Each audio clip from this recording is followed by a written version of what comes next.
If you want to set custom icons on your iPhone status bar, this tutorial review will guide you how you can do it.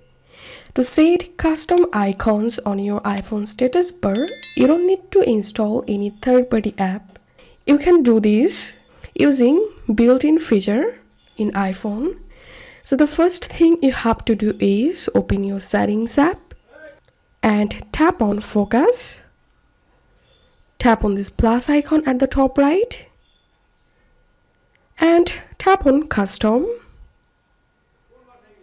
Now give here a name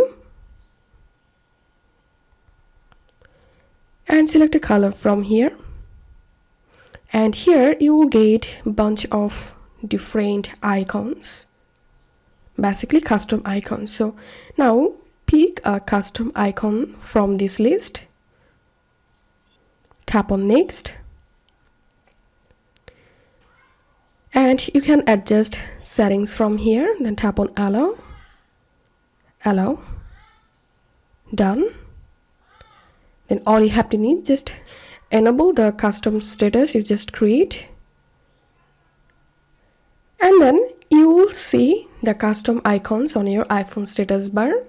And to turn off the custom status, go to your settings, tap on focus and tap on the custom status you want to turn off and disable this option. And this is how we can do it. If you find this video helpful, don't forget to subscribe tutorial reviewer. See you in the next video.